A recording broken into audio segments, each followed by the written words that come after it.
Hello there everybody and welcome to the extra video of Sonic Mania. So, like I said, going through the playthrough, you could actually play as two more alternate characters from the main game, Tails and Knuckles. Tails starts off, well, literally the exact same way as Sonic. There's really nothing special about starting the game off as Tails. You get the same opening cutscene, you fly in the tornado, you hop out on Angel Island, and then, well, here you go.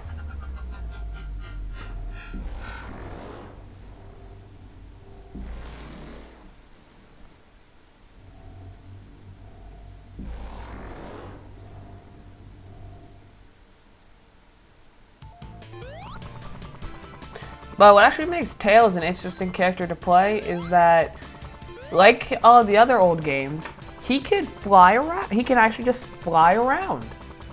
So you really don't have to run through the levels of Tails. You can kind of just fly for however long until he gets tired.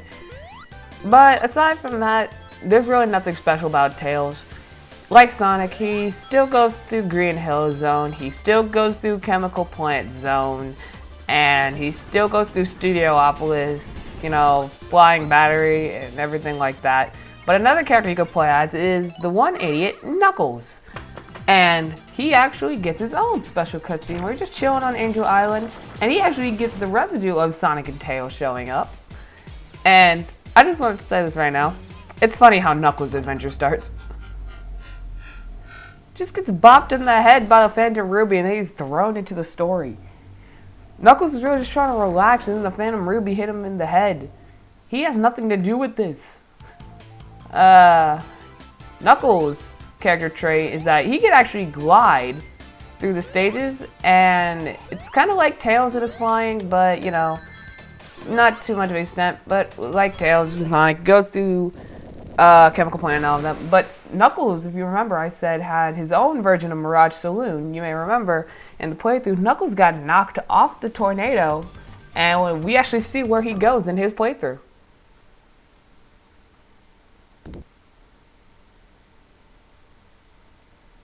Knuckles ends up at the bottom layer of Mirage Saloon, and Lava Reef also has his own like little section for Knuckles, but I couldn't get anything for that. But aside from that, it's literally just another version of the story, just with a few changes here and there. But now, it's time to take a look at the special stages. So in Mania mode, when you get 25 rings and hit a checkpoint, you could actually enter the stage Blue Spheres, which is the special stage from Sonic the Hedgehog 3.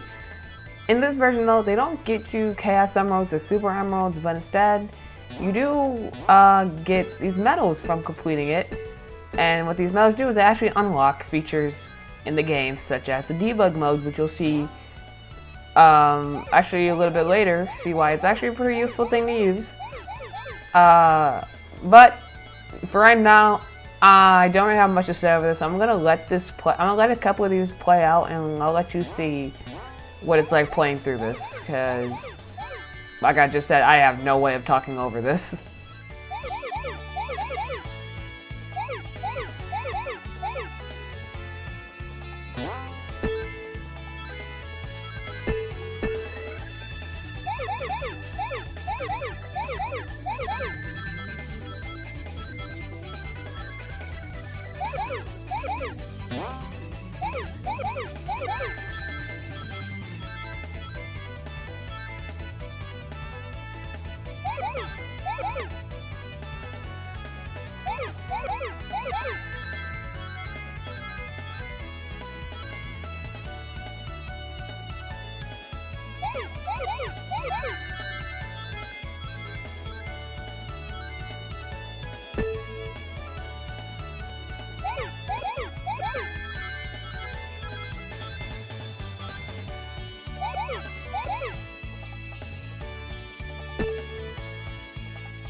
Actually, what I forgot to mention, what you just saw on the last stage, is that if you collect all the rings in the Blue Sphere stage, you actually get a gold medal as opposed to a silver medal like you'll be seeing in the rest of this.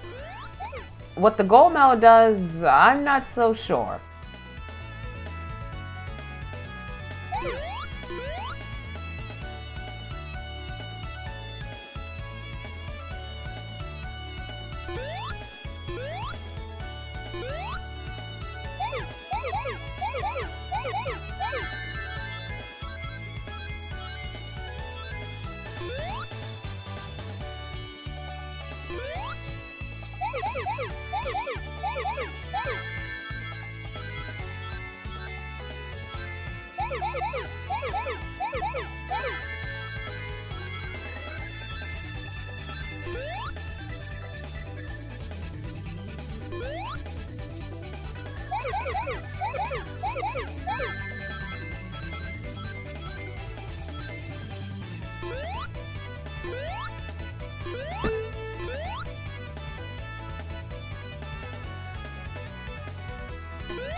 Next up, we have the primary special stage of Sonic Mania. If you go through these giant rings hidden in, I think, every level of the game, you actually come to this Catch the UFO minigame. The UFO is actually carrying the Chaos Emerald with it, and what you gotta do is you gotta collect the blue spheres to gain speed. And when you have enough speed, you can catch up to it, and you collect the Chaos Emerald. And while you're doing this, you're also collecting rings throughout the stage as it's serving as your timer. And essentially when those rings run out, your time runs out, and then there's nothing you could really do because now you're out of time. But hey, it's actually, so you have 3 different speed types, plus I think 3 bonus speeds. You have, it goes from Mach 1 to Mach 3, and it's actually, and the first one I'm showing off right now, it's actually possible to complete this with Mach 1. It's just very hard, or at best you can complete it with Mach 2. Essentially what you're doing throughout the special stages is you're constantly jumping over the corners and off the bumper walls, because that actually gets you to where you're going a lot faster. So, yeah. You also want to make sure wherever you're going, you know to pick up the rings and the blue spheres, and then you're pretty much good. And like blue spheres, I'll let the rest of the special stages play out themselves.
This right here is actually where having debug mode comes in handy, because if you're trying to get all the cast emeralds like I am to show them off, you kind of really want to have debug mode so you can just fly around the stage and find them easier.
And then there is the 7th and final special stage of the game, which I know, despite it being the last one, would sound like it would be the hardest.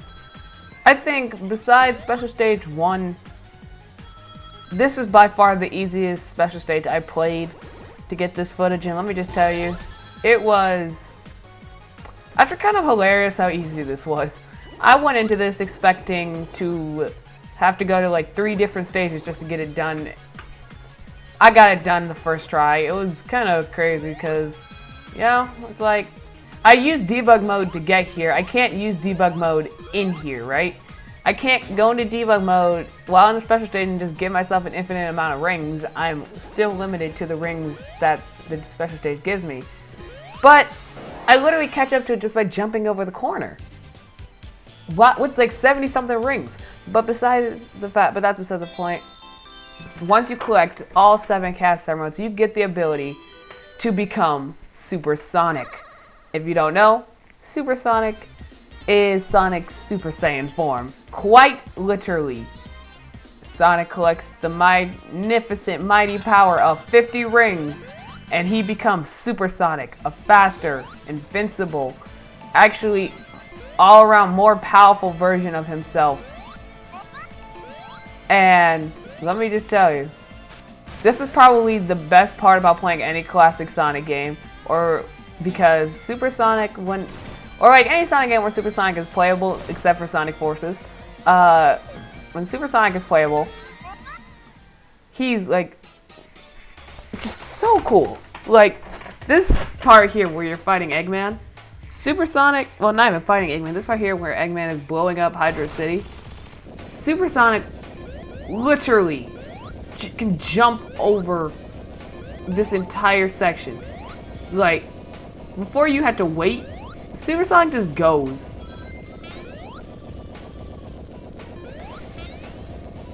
And he actually makes the boss fight of Act 1 of Hydro City like 10 times easier.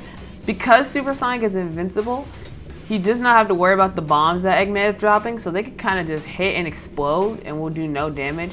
Meanwhile, you'll just kind of sit here and toy around with Eggman for like however long, because he does have his invincibility frames.